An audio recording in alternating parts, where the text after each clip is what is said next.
playfully at my chin. "You got a little something." Then he grinned as his finger flicked downward to indicate the rest of me. My eyes followed as I smiled wryly. "You think?" I was practically wearing the softball field, grass, dirt, chalk. He reached for me, his fingers twirling around the orange and black ribbons, our team colors, wound through my hair. "You sure you don't want to catch a ride with me? I promise I'll take you straight to the Pizza Palace so you can celebrate." He leaned close, his tic-tac fresh breath tickling my cheek, and I only briefly wondered if I smelled as ripe as Cat had. But I knew he didn't care. He never cared. Glancing past him, I saw my dad watching us from in front of his silver Prius, clutching a stack of shiny new brochures in his hands. He didn't wave me over with them or anything, but I could see it in the way he looked at me. The hurry up look. The I've got something to show you look.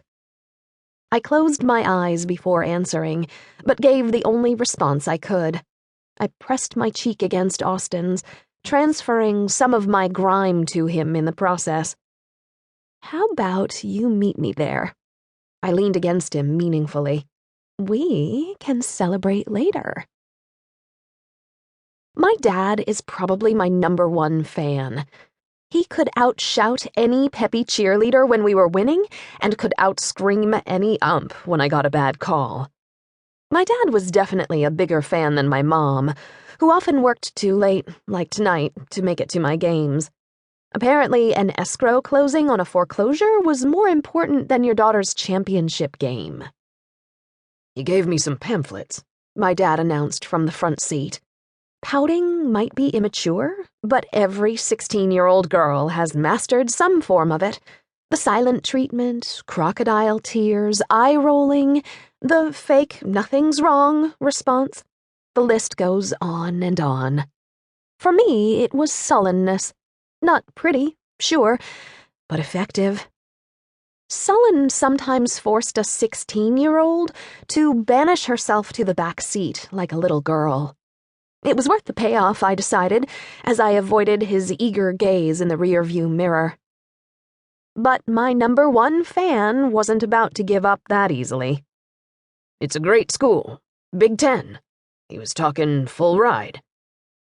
I crossed my arms. We'd had this discussion more than once. My dad stiffened, sensing, if a little late, that I was digging in my heels. Again. "You don't have to stay in state, Kyra.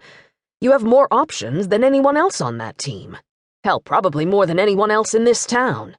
A good pitcher is hard to come by. A great one is damn near impossible to find." I knew what he was doing. My dad, who knew me far too well, better maybe than anyone else, was searching for the right thing to say, something that would coax me into seeing his side of things. Gritting my teeth, I turned to stare out the window. It was dark outside, so there wasn't much to look at, but it was better than catching my father's hopeful glimpses staring back at me. I heard him sigh, and then there was a silence. Not long and not short, either. And then he added, "I don't know why the two of you think you have to go to college together."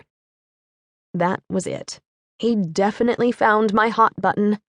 "It's not your decision," I snapped, as if I hadn't said this 100 times before. "We've already decided where we're going. I don't know why you keep talking to these scouts. Stop encouraging them." "Oh, for Christ's sake, Kyra. College doesn't have to be a we thing. It doesn't have to be a joint decision. It wouldn't be the end of the world if you and Austin went to different schools for a few years." My fists clenched in my lap. "You and Mom went to Central Washington. It's a good school. Why do you have such a problem with this?" "Your mom and I didn't go there together. We met there. And I don't have a problem with the school. It's just that you can do so much better." I met his eyes now, daring him to lie to me. "Are you talking about the school, or about Austin?" He held my gaze for only a split second before turning back to watch the black ribbon of road that stretched out ahead of him. "Both," I said.